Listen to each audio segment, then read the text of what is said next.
sa pagbigay galang habang babasahin ng talata, John 1:41. Pakitayo po kayo at nais ko pong tungayan ang talata. Okay, ganito po sabi ng Bible sa English. He first findeth his own brother Simon and saith unto him, We have found the Messiah, which is being interpreted the Christ. Tayo po mag-pray, Panginoon, Banal Espiritu. Kasihan niyo po yung abang lingkod ng iyong karunungan at kapangyarihan. Sa pangalan ng Panginoong Jesus. Amen. Pwede na po kayo mo po. Okay, are you ready to listen to the Word of God? Ngayon, ang ating papansinin sa talatang yan, mga kapatid, tingnan nyo ha, English to, alam ko naman magagaling kayo mag-English. He first findeth his own brother Simon, and saith unto him, We have found the Messiah, the Messias. The Messias. Sa Grego po ang Messias ay Meshach. Meshach. Sa Hebrew, I mean. No? Ngayon, ang ibig sabihin ho dyan ng Messiah was being interpreted. So, ando na yung sa verse mismo binigay yung Messias. Interpreted already. Nang ibig sabihin ay the Christ. Sa English, Messias. As Tagalog. And then, pinaliwanag, Kristo. I do hope napapakinggan naman ninyo yung salitang Kristo. Heso Kristo. Panginoong Heso Kristo. Ang ating pag-aaralang Kristo, yung Kristong nasa Bible. Yung Kristong ipinapakilala ng Bible. Kasi napapakinggan ko, maging sa sabungan, may Kristo. Maraming Kristo eh. Merong ang ipinanganak na pangalay Kristo. Kaso lang, nung lumaki ay Judas. Kaya wag ho kayong magpapangalan ng galing sa Bible. Hindi natin mapiho. Baka paglaki nakakahiya. Di ka? Meron na akong kilala, taga-amin, ang pangalay Jesus. Kalain mo, pati pangalan ng Panginoong Jesus kinuha. Kaso lang, ang malagim ang kinainatnan. Kasi tinawag ding Judas. Siga sa istasyon at marami nagalit, pinatay siya ng brutal. Akalain mong labas ang utak sa galit sa kanya. Ang ipinatay ay masera. Tawag yan? Masera ng halaman. Masitera ba ang tawag yan? Okay. So, ang ating pag-uusapan ay yung Kristong matino. Yung Kristo ng Bible. At yamang tayo nagbukas. Hindi ko nakukunin yung Daniel. Popokus na lang tayo sa John. Sa aklat ng John.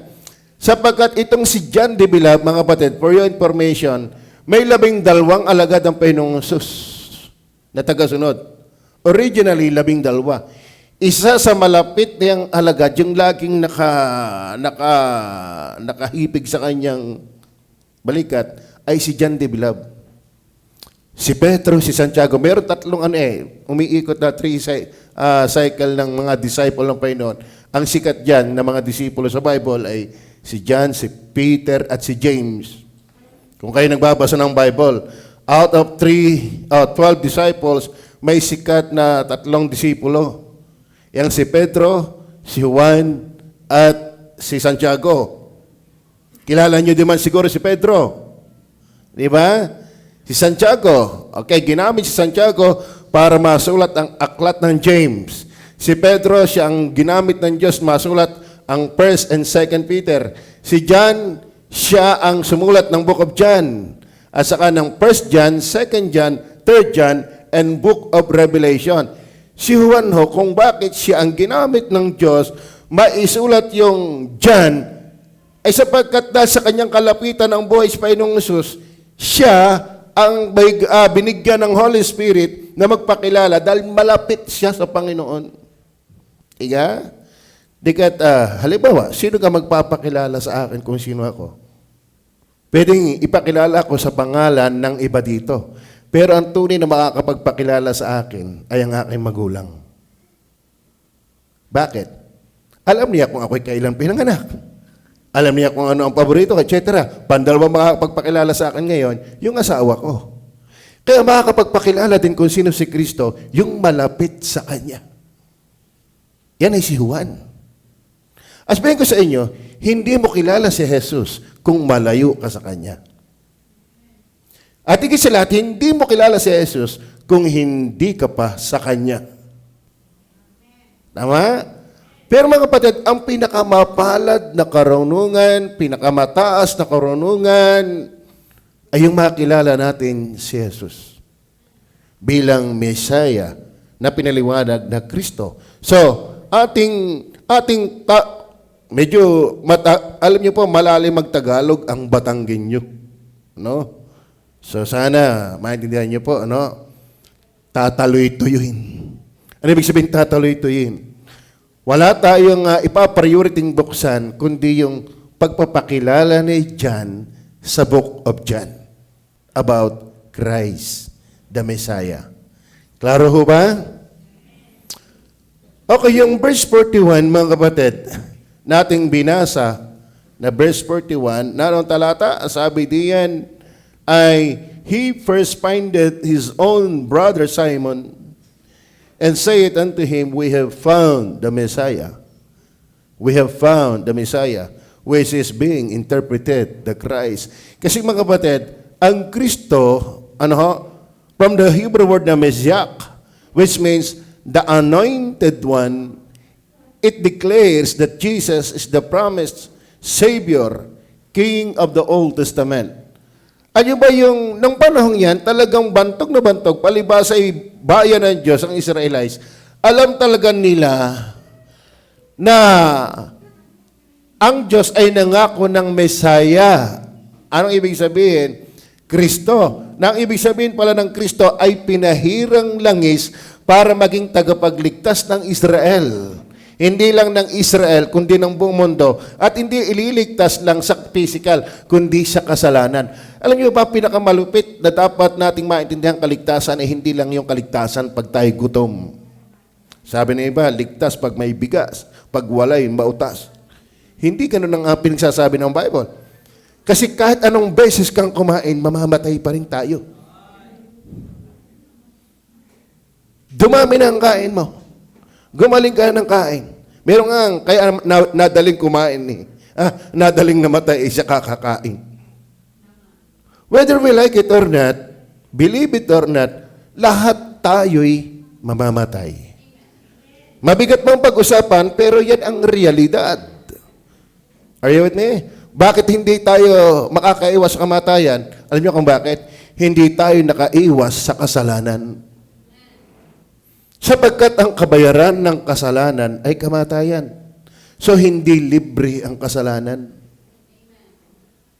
Tatandaan niyo, hindi libre ang kasalanan, may bayad. Anong bayad? Kamatayan. Kaya mahalaga nating mapag-usapan yung Kristo. Bakit? Matutunto natin yung kasalanan na may bayad na kamatayan, hindi lang kamatayan physical, higit sa lahat ang idiniding kamatayan sa Bible, kamatayang espiritual. Yung ang tao pag namatay, dadalhin sa impyerno. Pero makikita natin, mga kapatid, yung kamatayan na dapat tayo magbayad, kaya may pinadalang Kristo, ang Messiah, dahil siya ang magbabayad ng ating kamatayan. Naintindihan niyo ba yan?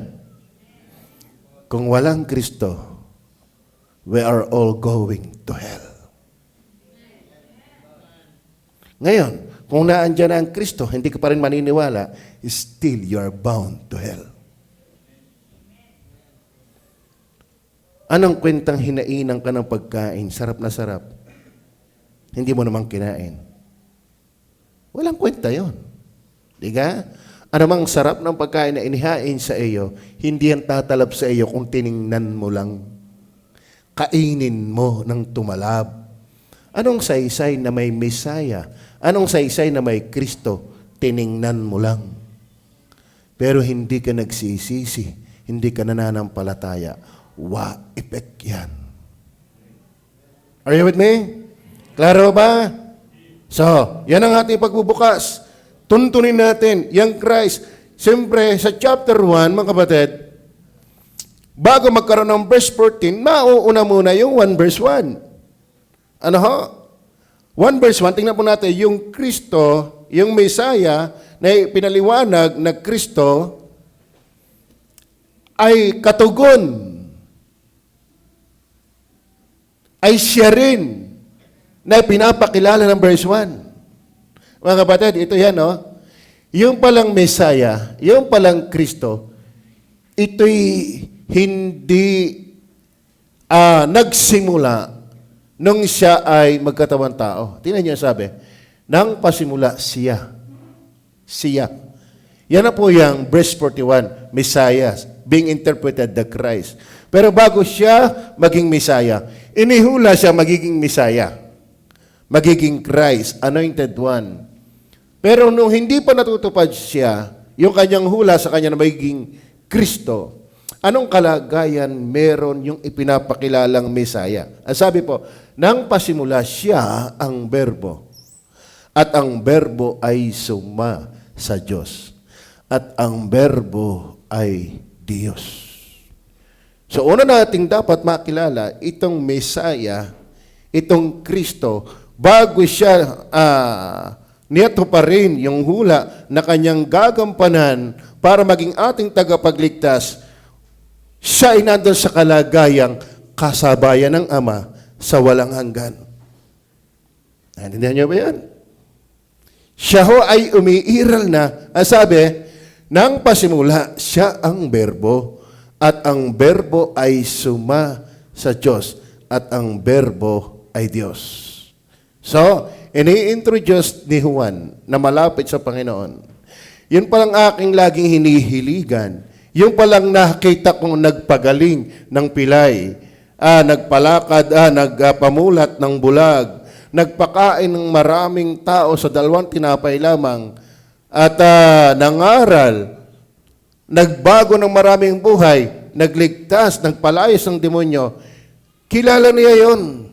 Siya ang kinasangkapan ng Holy Spirit para masulat ang Book of John na walang layon kundi ipakilala yung kanyang laging hinihiligan na Kristo, Messiah.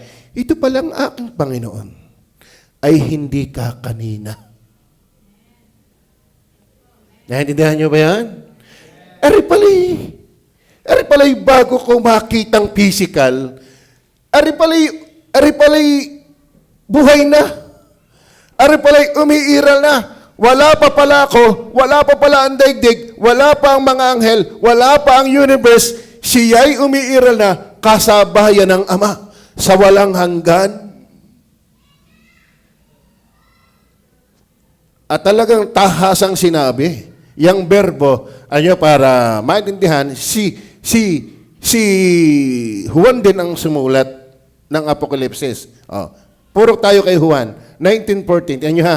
Balikan natin yung berbo. Puntahan mo natin yung Revelation 19:14. Tandaan nyo yung salitang berbo ha. Tandaan nyo, huwag nyo kakalimutan yung salitang berbo. Sa English yan ay word. But the word, pag sinabing berbo, not part of speech. Ito ating makikita. At ang mga hukbong. Okay? 19:14 ba yun? His name is the Word of God. Okay.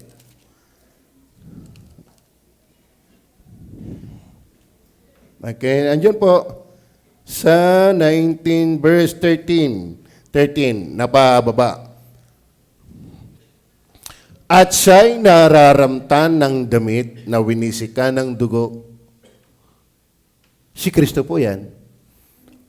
At ang kanyang pangalan ay tinatawag na, pakibasa nga, yung huli.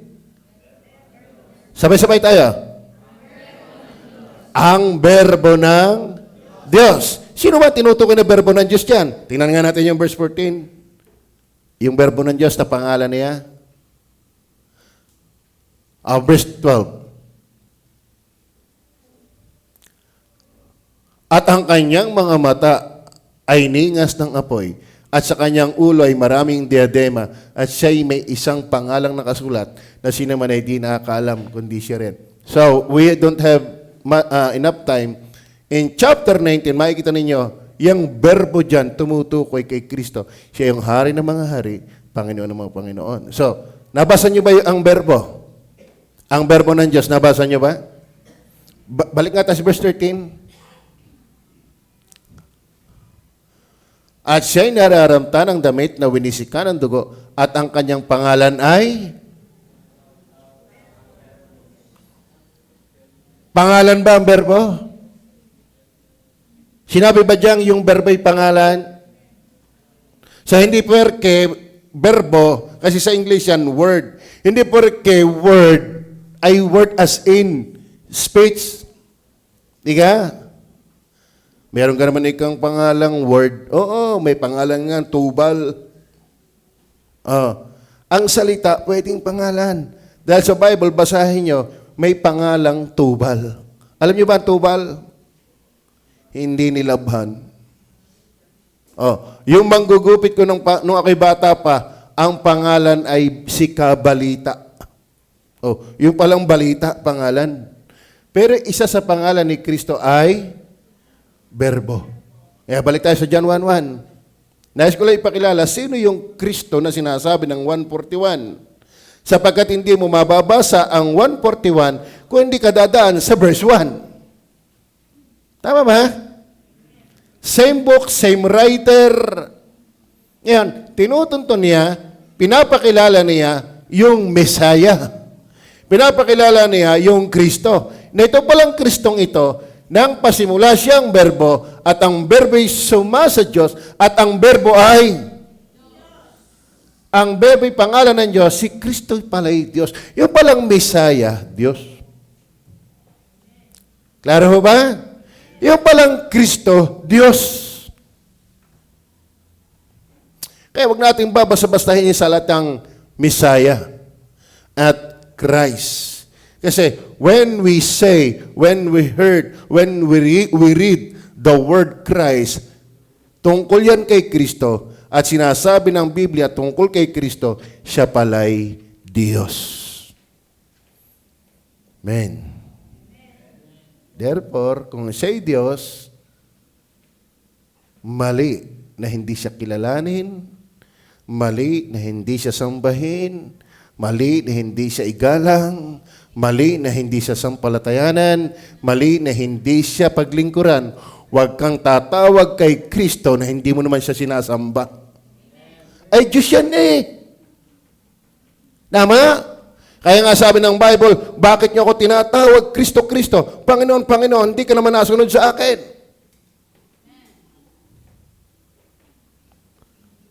Tama ba? Anong pangalan mo, Ineng? Kinsey.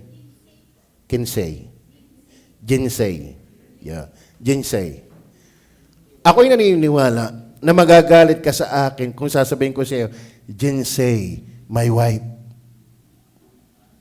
Matutuwa ka ba sa akin kung tawagin kitang asawa ko? Masasampal mo ako. Pati ng asawa ko. Masasampal. Bakit? Wala akong karapatang tawaging asawa ka. Kung wala naman tayong relasyon. Wala naman tayong ugnayan. Ba't tawag ng tawag kay Kristo, hindi mo naman siya ginagalang. Masasampal ka. Amen? Kaya kalay mong ginawa pang tagapamagitan sa sabong, ganang pamumusong yan. Hindi babastahin ang pangalang Kristo. Bakit? Diyos yan. Sinasambayan ng mga anghel. Amen? Sinasambayan ng mga propeta. Sinusunod yan ng mga apostoles. Sinusunod yan ng mga tunay na mga Kristiyano. Kaya huwag kang mag-angking Kristiyano kung hindi mo kilala si Kristo.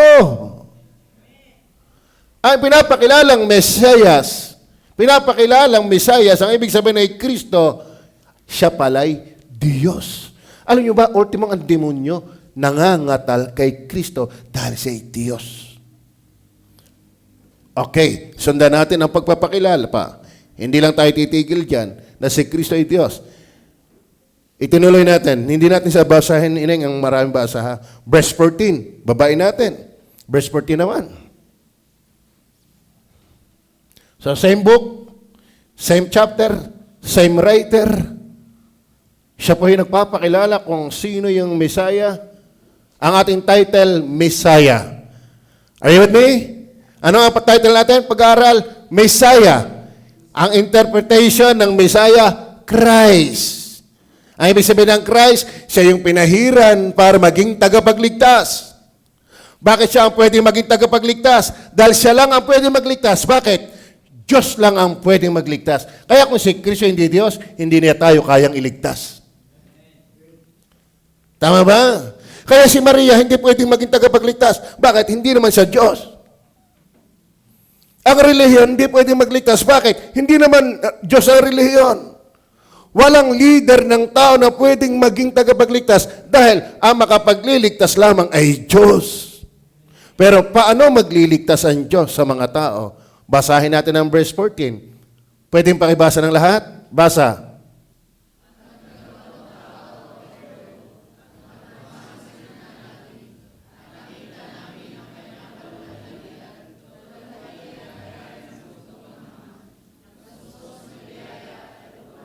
So, pasensya na doon sa hindi kita, no? May binanggit ba uling berbo? Sino nga ang berbo? Diyos. Yes, si Kristo. Ngayon, ano ang ginawa ng berbo? Nagkatawang tao. Amen? Bakit? Bakit siya nagkatawang tao? Kasi ang ililigtas niya'y tao. Alam mo kung ililigtas ni elepante? Siguro ang Diyos nagkatawang elepante. Kung ang ililigtas ng Diyos ay mga anghel, dapat ang Diyos ay nagkatawang anghel. Kung ang ililigtas ng Diyos ay mga hayop, siya ay nagkatawang hayop. Pero alam mo, ang nagkasala ay tao. Ang makasalanan ay tao. Kaya hindi nga siya, kaya mapala tayong tao. Ang mga anghel, nung magkasala, walang ipinurubide na kapatawaran. Bakit? Ayaw ba, nung magkasala si Lucifer, walang kapatawaran. Bakit? Hindi nagplano ang Diyos na magkatawang anghel. Ang ipinurubide lang na mapatawad na makasalanan ay tao. Kaya si Kristo natin pinag-usapan, ang Messiah, siya ang inihula. Pero siya pala, bago ihulang maging Messiah, maging tagapagligtas, siya'y nasa kalagayang Diyos. At para mailigtas niya ang tao at mailapit sa Diyos, siya'y nagkatawang tao. Hindi ho tumigil ang kanyang pagiging Diyos nung siya'y maging katawang tao. Kundi nag-provide lang ang Diyos ng tao sa pagiging Diyos. Kayo ba'y nakakita ng poso negro? Hindi poso negro. Sorry. Yung poso, yung tunggaan. Merong jetmatic at merong hindi jetmatic. Ano tawag doon sa isang hindi jetmatic? Yun ang aming sanay eh. Bago kami magkaroon ng jetmatic, yung pitchil lang. Pitchil, dawa ba? Alam niyo ba, dumarating ang pagkakataon, yung pitchil na yan, na tunggaan, tawag namin dyan ay tunggaan.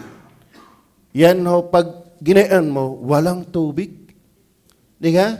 Nakaranas ba kayo yung? Bang! Dag-asana yung hawakan. Bakit? Walang tubig. Alam mo ang gagawin para tumubig? Kukuha ka ng isang pitchil na tubig. Ibubuhos mo sa ibabaw. Ang tawag doon ay kakaunin. Tama ba? Kinakaon niyo yung tubig sa magitan ng paglalagay ng tubig para sumalta yung tubig na nasa ilalim ng tubo. Alam niyo ba? Para tayo madala sa langit. Nagkatawang tawa ang Diyos para tayo kaunin at madala pataas sa langit. Kaya walang pwedeng magdala sa atin sa langit kundi yung galing lamang sa langit. Naintindihan niyo ba yan? Walang pwedeng magsalba, walang pwedeng magdala sa atin sa langit, kundi yung galing sa langit. Sino yung galing sa langit? Yung Diyos na nagkatawang tao. Kaya huwag kang maniniwala sa mga taong hindi naman galing sa langit para dalhin ka sa langit. Para lumabas ang tubig galing sa ilalim ng lupa na may tubo, hindi mo pilitin mo yung masisira lang yun. Pero lagyan mo ng tubig yun. Sino nakaranas ng maganon? Nakaranas na kayo? Okay. Ilagay mo yung tubig doon. Mamaya, ganit-ganit na. Di ka? Mamaya, mamaya nabulwak ng tubig. Mga kapatid, hindi natin kayang pumunta ng langit. Kahit anong gawin mo. Kahit anong pagpapakabanal ang gawin mo. Bakit? Mentra isipin mo magpakabanal ka, lalo ka nagkakasala. Walang matuwid, wala kahit isa. Sapagkat ang lahat ay nangagkasala nga at hindi nakakaabot sa kalwalhatian ng Diyos. Kaya may awitin ng mundo, gusto kong bumait pero di ko magawa. Di ka?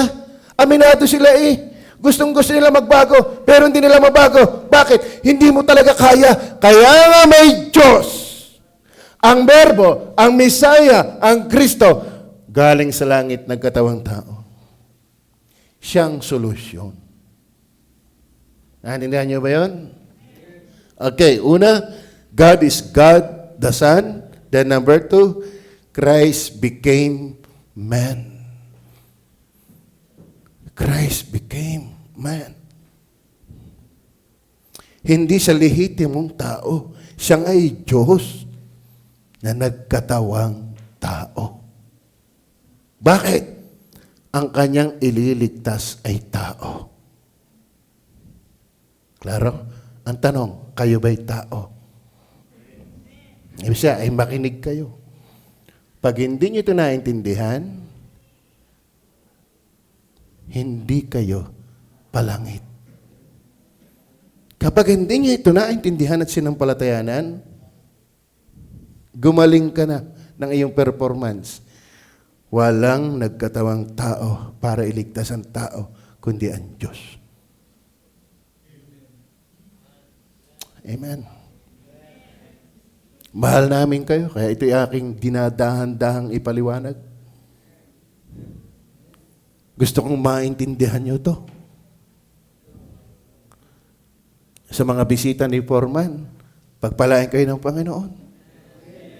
Sa mga taga-Balete, pagpalain kayo ng Panginoon. Sa lahat ng nandito, alam nyo ba, pinakamahusay na pagpapala at walang katumbas, maintindihan mo si Kristo. Bakit? Siya lang ang pwedeng magdala sa iyo sa langit. Pastor, ayoko pa ng langit. Sabi mo lang yan. Pag kinaando na, sana'y matagal na akong naandin Ang tunay na saya ay Diyos. Magkadami-dami pa ng pera mo, ang dami pa rin problema. Okay. Number 3, same book, same writer, same person na ipinapakilala ang Messiah. Siya yung Christ. Christ is God the Son. And then Christ became man. Then Christ is the only Savior. The only Savior. Same chapter, 1 verse 29. Si John, ang sumulat ng aklat, isa sa siya 12 apostol na pinakamalapit sa Panginoon, na laging nakahilig sa Panginoon, kinasangkapan ng Holy Spirit para ipakilala yung kanyang laging hinihiligan. Ang Panginoong Yesus. Ngayon, nung magkatawang tao ang Berbo, siyang Berbo at nagkatawang tao, ano ang pagpapakilala ni Juan tungkol sa Berbo na nagkatawang tao? Pakibasa nga uli.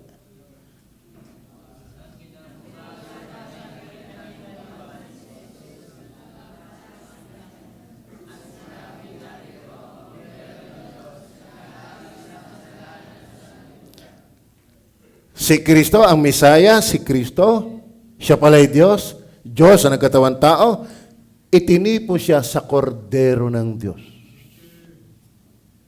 Yung Kristo na nagkatawang tao ay tumipo, hindi siya talaga kordero, pero tinitipuhan. Bakit siya tinipuhan? Alam niyo ba noon ang Israel, inutusan ng Diyos para sila'y makalapit sa Diyos at matanggap ng Diyos, hindi pwede kasing lumapit ang makasalanan. Mga kapatid, hindi pwedeng lumapit ang makasalanan sa banal na Diyos. Tatandaan ninyo yan. Oho. Doon sa dakong banal na ginawa ng Diyos sa tabernakulo doon sa wilderness, ang nakakapasok lang doon, kinakailangang may dalang tupa.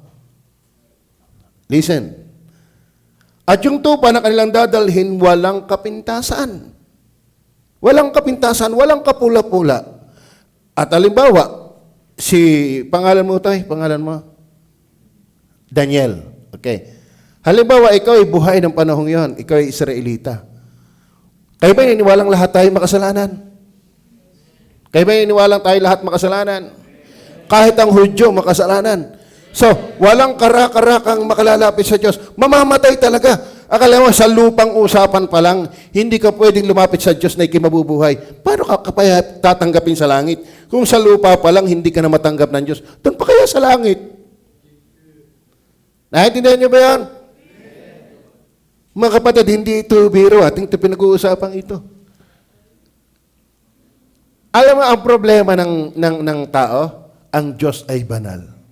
At tayo'y makasalanan. Yan ang malaking problema ng tao sa pag-ita ng Diyos at ng tao. Pero ang ginawa ng Diyos, para makalapit ang isang individual na Hudyo, halimbawa si Daniel, ang nire-required sa iyo, Daniel, kumuha ka ng tupa. At yung tupang kukunin mo, dapat walang kapintasan. At pupunta ka sa tabernakulo, anong gagawin ni Daniel sa tupa? Papatayin mo yon. At yung kanyang dugo, iwiwisik sa dakong banal. At pwede ka nang tanggapin ng Diyos. Pwede ka nang sumamba sa Diyos. Bakit? Alang-alang sa dala mong tupa. Naintindihan niyo ba yan? Hindi ka personal na tatanggapin ng Diyos. Bakit? Reject ka. Bakit? Makasalanan ka.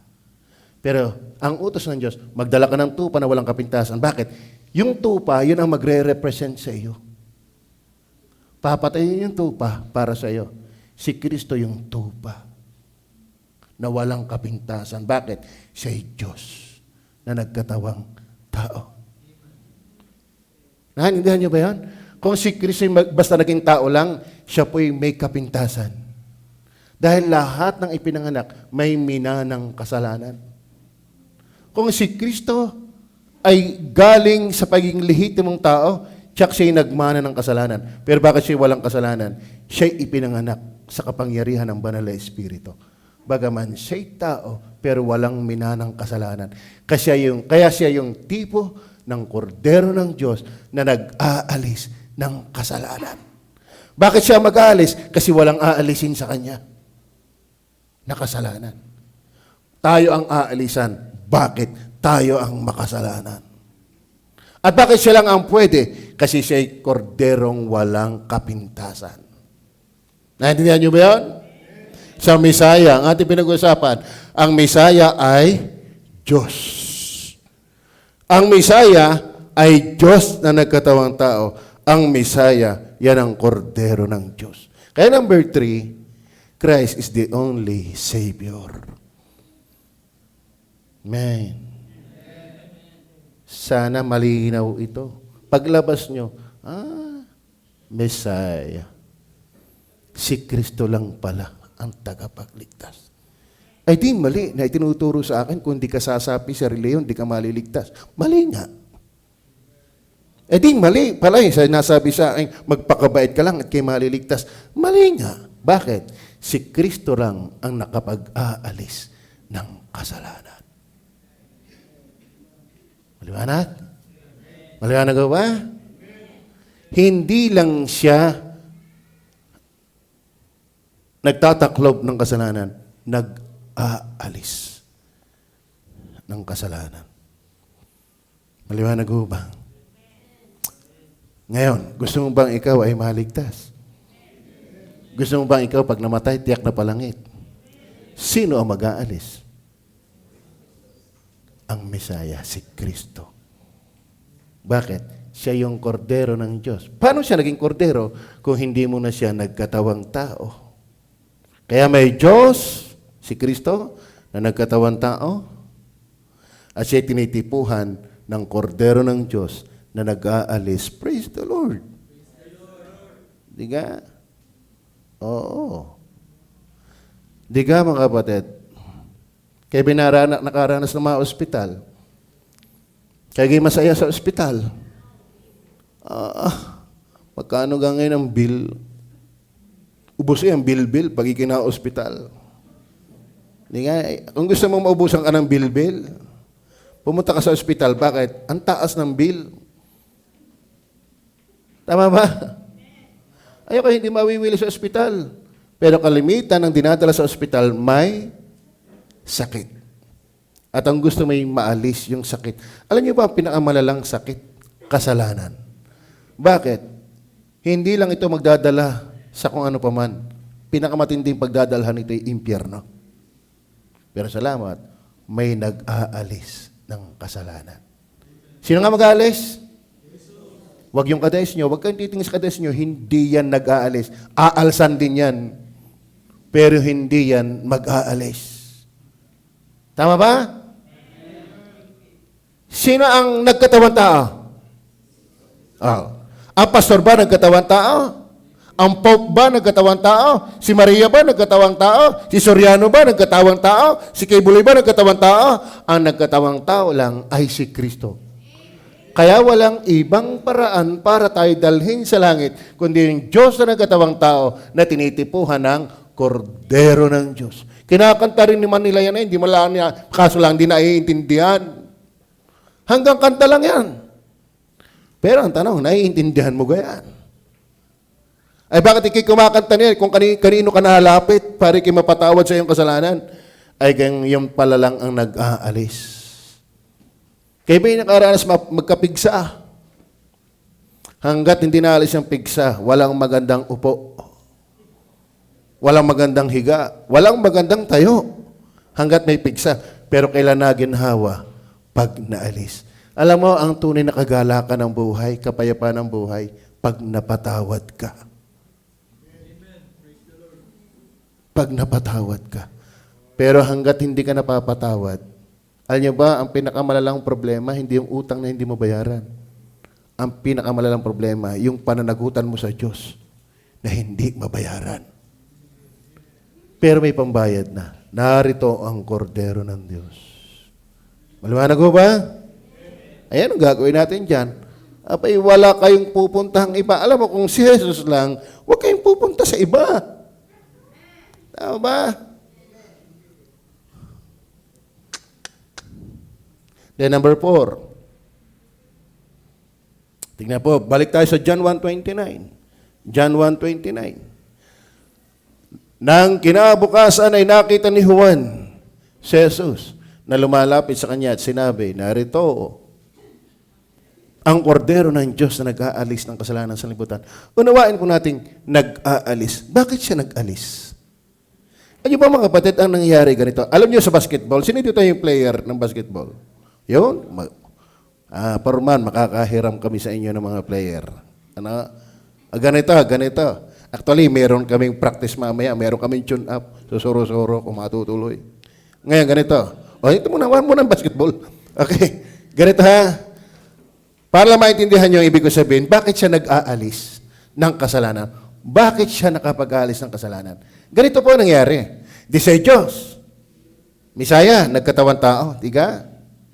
Ngayon, ang sabi ni John, siya pala yung Kordero nag-aalis. Paano nangyari? Kapag nanampalataya ka kay Kristo, mga kapatid, kung bakit siya nakakapag-alis, yung kasalanan mo, dinala niya. Naintindihan niyo ba yan? Dinala niya.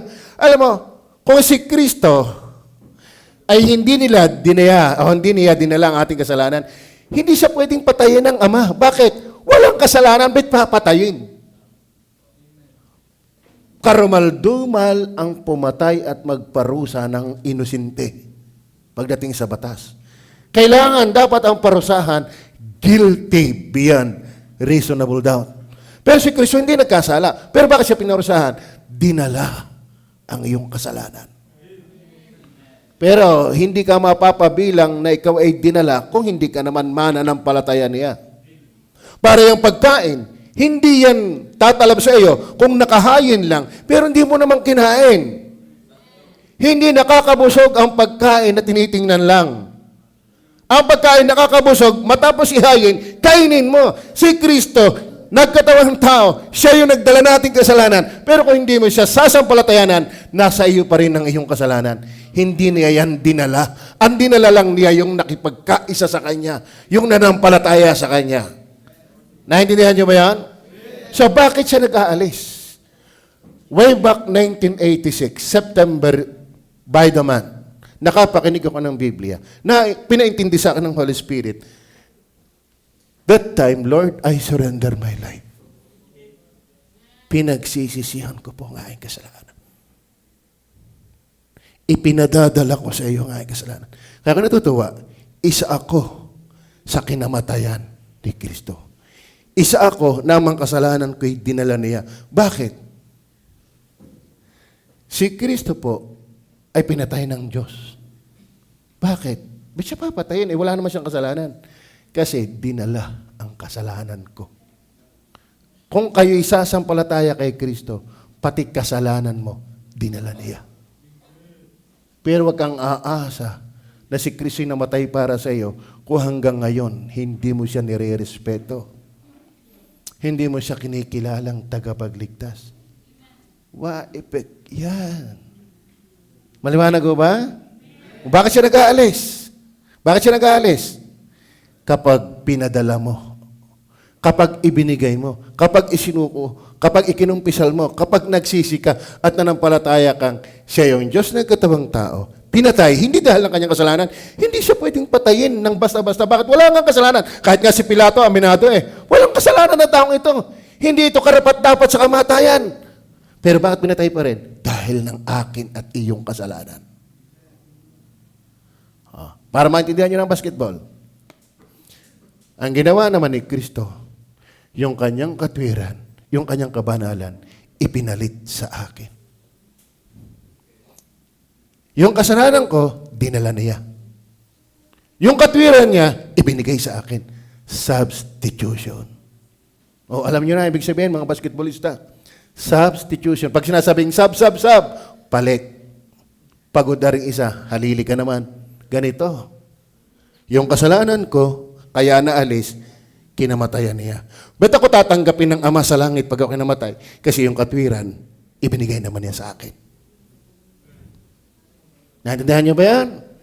Yung kabanalan ng Diyos na nagkatawang tao, yung katwiran ng Diyos na nagkatawang tao, yung Mesaya, yung Kristo na walang kapintasan, yung kanyang buhay na walang kapintasan, ibinalot sa akin. Napakadakilang pagliligtas. Naiintindihan niyo ba yan? Yung tunay lang. Dapat ito yung realidad. Alam niyo, no way na tayo matanggap ng Diyos kundi tayo kasing banal ng Diyos.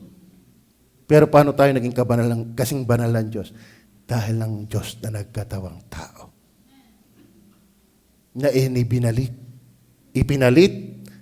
Maliwanag ko ba? Kayo ba pag lumigo, yun uli ang inyong suot? Nagpapalit. Yan po ang nangyari sa atin. Kung ikay tunay na ng palataya kay Kristo, hinubad na ni Kristo ang ating pagkatao, kinamatayan ni Kristo, at ang ipinalit yung kanyang damit. Na walang mancha, walang libag, walang amoy, walang kapintasan. Diba? Sabi niya, kordero ng Diyos na nag-aalis. Kaya ang tagapagligtas lang ay ang Mesaya. Si Kristo. Klaro ho ba? Maliwanag ho ba? Baka naman sabihin mo yung paglabas mo, ako naniniwala dyan, pero kay merong akin. Kung saan ako namulat, doon ako mauutas. Ay, mauutas ka talaga. Dahil mas nagsasabi ng totoo ang Diyos kaysa sa'yo. Amen? Tama ba? At nagsasabi ng totoo ang Diyos kaysa sa napapakinggan mong iba. Labas dito, kasinungalingan na. Ito ang salita ng Diyos. Klaro ho ba? Then, maganda dyan, John 1:29 ulit. Kasi gusto ko, sa dyan na lang tayo magbasa. Bakit siya nakapag-aalis ng kasalanan? Ano ba nung si Kristo mamatay dahil ng ating kasalanan? Pero hindi ito sa lahat ng kasalanan na. Alam niyo po, si Kristo ay namatay doon lamang sa nananampalataya sa Kanya. May talab ang Kanyang kamatayan doon lang sa nananampalataya sa Kanya. Huwag kang mamamatay na hindi ka nagsisisi at nananampalataya. Hindi mo talaga makikita ang Diyos. Bakit? Makasalanan ka. Ang kailangan talaga natin, mapatawad. At sino nag-aalis? Ang kordero ng Diyos. Kaya wag kang magtatry ng iba kung hindi si Kristo. Hindi ka uubra. Tayo nga, hindi pwedeng basta makialam doon sa gumawa ng computer, gumawa ng cellphone. Huwag mong basta kakalikutin yan nang wala man lang manual. Baka sa halip na magaway, masira lalo. Kaya huwag mong pakikialman, yung sinabi ng Diyos, yun ang tama. Tama ba? Christ died as the substitute for sinners. Number 5, nung siya mamatay, Christ rose again. Di ba siya nagbangon mag-uli? So bakit siya nakakapag-alis ng kasalanan? Alam niyo ba nung magbangon si Kristo, hindi na yung, alam niyo ba nung si Kristo mamatay, pinaghagupit siya, kinoronahan ng tinik, ang dami, tagmak ng dugo, ang daming luganit na laman, halit na laman, na malalalim na hiwa ng taga, ng inihaplit sa kanya. At ang sabi ng Isaiah 53, wala nang anyong mananasa kay Kristo nung siya'y pahirapan ng mga sundalong Romano. Siya'y namatay. Bakit? Dinala niya ang kasalanan ng mga nagsisisi pananampalataya. Pero, nagbangong mag-uli. 3 araw, di ka? Nagbangong mag-uli ba? Naniniwala ho ba kayo doon? At alam niyo ba nang siya magbangong mag-uli? Ibang katawan. Ibang katawan. Hindi na yung lugal-luganit, hindi na yung sugatan. Bakit? Inilibing na yun. Hey. Yung kasalanan ko, iniwanan na ni Kristo sa libingan. Dahil lang siya magbango manguli, hindi niya daladala ang dating katawan. Ibig sabihin, yung kasalanan ko na pinagsisihan, inilibing na ni Kristo. Kaya ang palad ng mga nagsisisi, yung kasalanan mo, inilibing niya. Pero kung hindi ka kasama sa nagbango maguli. Bakit? Ang kasalanan mo, nasa iyo pa rin. Kaya may dahilan pa rin ang Diyos na dalhin ka sa impyerno. Bakit? Ang Diyos ay banal. Naiintindihan niyo ba yan? Klaro ho ba? Tayo, nakikisimana santa, hindi naman naiintindihan. Gabasa pa ng pasyon, hindi naman naiintindihan. Yan ang mensahe. Na may Kristong nagdala ng kasalanan, kaya siya namatay. Pero 3 araw, nagbangong mag-uli, hindi na yung dating katawan. Iba na. Panglangit ng katawan. Ano ibig sabihin? Yung kasalanan mong pinagsisihan at ibinigay kay Kristo, iniwanan sa libingan. Kaya siya yung korderong nag-aalis. Praise the Lord. Kaya alam ko, ako'y palangit. Bakit? Yung kasalanan, inilibing na. Yung kasalanan, napagtagumpayanan ni Kristo. Kaya ako ngayon ay langit ang tungo dahil ng Mesaya. Ngayon kung kay Maria ka, isang malaking disgrasya. Kaya huwag kang tututok sa relihiyon. Walang relihiyong napako sa cross at namatay at nagbayad ng ating kasalanan. Only the Messiah, the Christ, na siya yung Diyos na nagkatawang tao. Siya yung tinipuhang kordero ng Diyos na nag-aalis ng kasalanan sa libutan. Siya'y pinatay, pambaya sa ating kasalanan. Nang mabayaran niya, iniwanan niya ito. Siya nagbangang mag-uli. Ibig sabihin, kung ikaw ay sasampalataya sa Messiah, kay Kristo, lahat ng kasalanan mo, inilibing na niya. Pinagbayaran na niya. Maliwanag ko ba? Maliwanag ko ba? Sana huwag kayong aalis ditong kakapa-kapa. Yan ang mensahe. Yan ang good news. Yan ang mabuting balita. May nagbayad ng aking kasalanan. May naglibing ng aking kasalanan. Ano mangyayari? Number 6. Same book. Ano ba nilagay ko dyan? 129 ulit. Kasi ayoko humiwalay dyan. 41 pala. 41. Yung binasa natin. Yung 41. 41. Tingnan niyo po ha. Maliwanag ko ba? Gusto niyo ba maligtas? Gusto niyo ba mapatawad? Gusto niyo ba yung mga kasalanan walis? Kanino ka pupunta? Huwag sa binyag, hindi binyag. Wala tayong nakitang binyag dyan. Yan ang problema natin. Kung saan tayo napunta kasi hindi tayo nagbabasa ng Bible. Sino ba ang Diyos na nagkatawang tao? Tubig? No, si Kristo ang nagkatawang tao. Sino mag-aalis ng kasalanan ng sanlibutan? Yung Diyos na nagkatawang tao, hindi tubig. Hindi tubig. Hindi rin relihiyon. Messiah. Klaro? Kapag hindi mo ito naintindihan, sinampalatayanan, si Kristo ay Messiah, ikaw ay Messiahd. Ang klaro eh. Si Kristo ay Messiah, ayaw mo siyang sampalatayanan, Messiahd. Ang iyong papatakan. Amen? Klaro?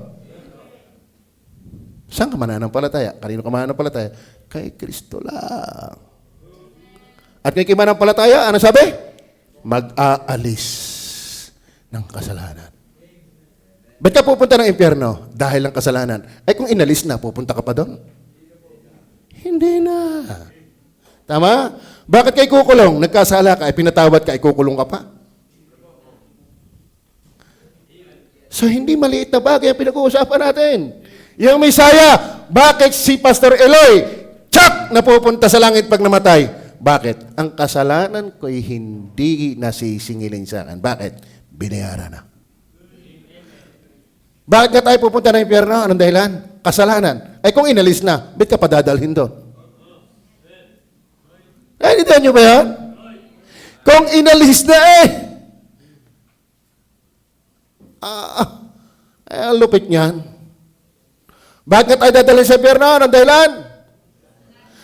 Kayo ba yung makasalanan? Taas nga ang kamay ng walang kasalanan.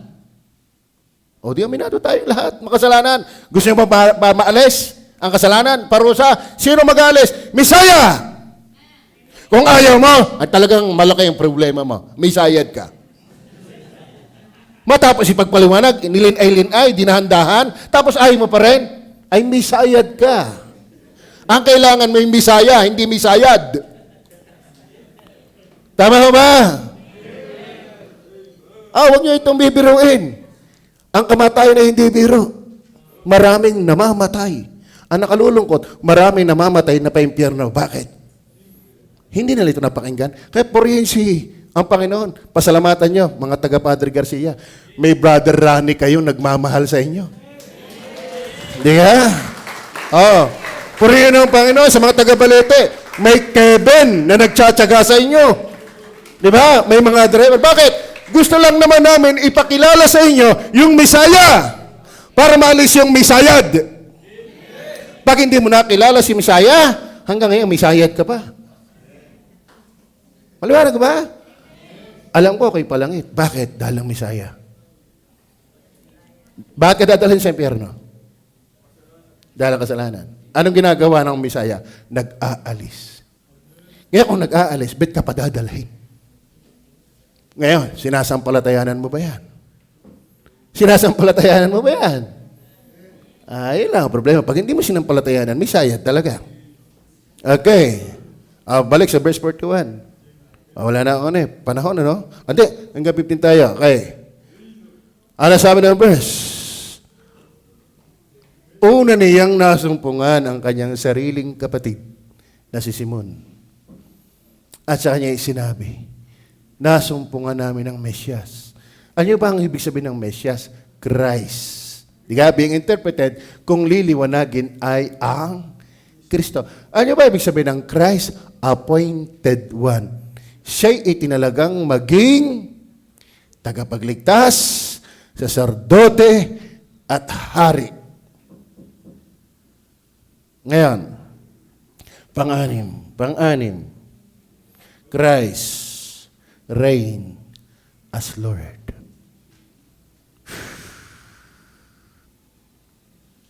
Mga kapatid, ang Messiah, ibig sabihin, hari. Siya ay hindi lang hari, hari ng mga hari. Panginoon ng mga Panginoon. Diyos ng mga Diyos. Kaya, wag mo basta siyang sasabihin na walang pagrespeto.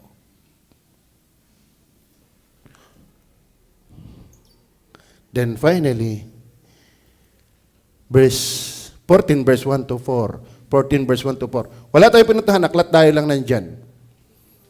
Si Kristo sa kanyang pagkakatawang tao, matapos yung sampalatayanan ng kanyang mga mananampalataya, siya po ay pinatay, katlong araw nagbangon mag-uli.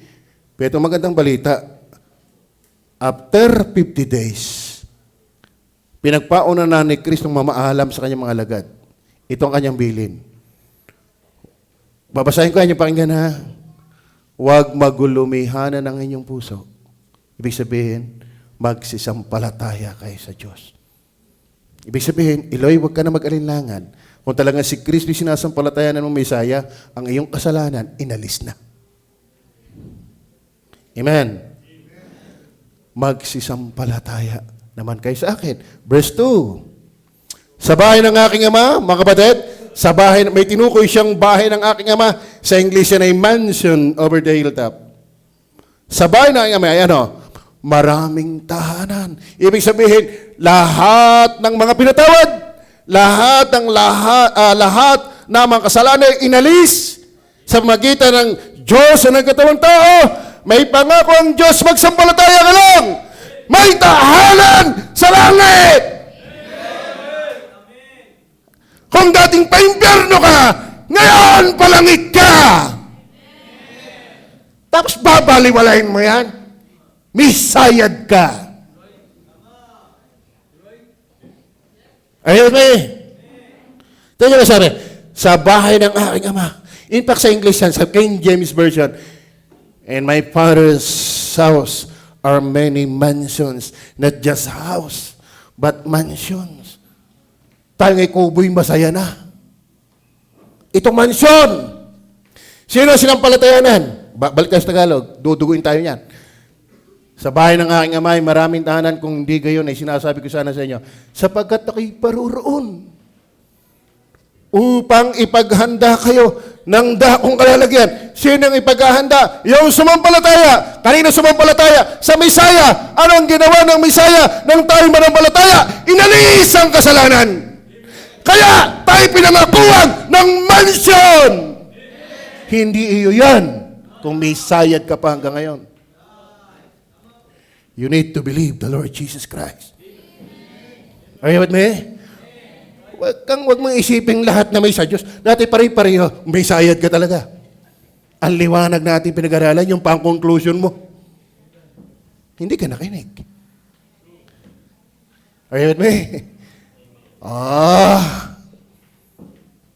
Yung ang tao pag yumaman, siguro si Foreman, ang ganda ng bahay. Kapag ang tao ay mayaman, maganda ang bahay. Kapag ang tao ay matalino, maganda ang design ng bahay.